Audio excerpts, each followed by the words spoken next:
2021 সালের পশ্চিমবঙ্গ বিধানসভা নির্বাচনের তুলনায় 2026 সালের পশ্চিমবঙ্গ বিধানসভা নির্বাচনের তৃণমূল কংগ্রেস উল্লেখযোগ্য পরিবর্তন এনেছে। পশ্চিমবঙ্গের মুখ্যমন্ত্রী এবং তৃণমূল কংগ্রেস সুপ্রিমো মমতা বন্দ্যোপাধ্যায় 23 এবং 29 এপ্রিল 294টি পশ্চিমবঙ্গ বিধানসভা কেন্দ্রের জন্য প্রার্থীদের তালিকা প্রকাশ করেছেন।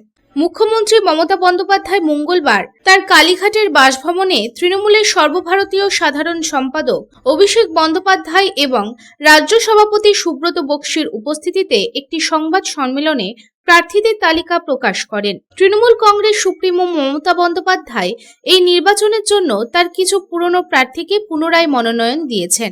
এবার 74 জন বিধায়ককে টিকিট না দিলেও তিনি 47 জন মুসলিমকে প্রার্থী করেছেন। টিকিট না পাওয়া প্রার্থীদের অন্য দায়িত্ব দেওয়ার কথাও বলেছেন। তবে তৃণমূল প্রার্থীদের নিয়ে অসন্তোষে বিভিন্ন জায়গায় বিক্ষোভও দেখা যায়। এবার তৃণমূল কংগ্রেস মাত্র 291টি আসনে নির্বাচন লড়ছে, যেখানে দার্জিলিং, কার্শিয়াং এবং কালিম্পং এর 3টি আসন তৃণমূল কংগ্রেসের শরিক দল অনিত থাপার বিজেপিএম পার্টিকে দেওয়া হয়েছে।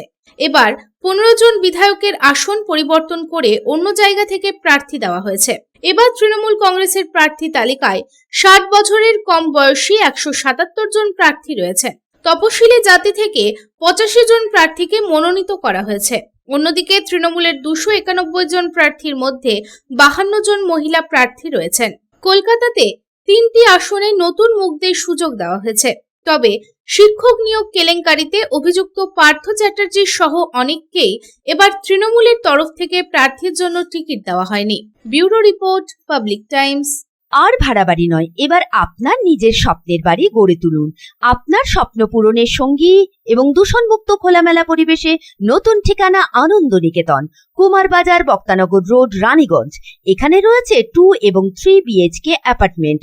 মাত্র 1 কিলোমিটার দূরত্বে পেয়ে যাবেন station, market, bus stand, bank, school, হসপিটালের সুবিধা। সন্নিকটে জাতীয় সড়ক, বাঁকুড়া মেদিনীপুর হাইওয়ে।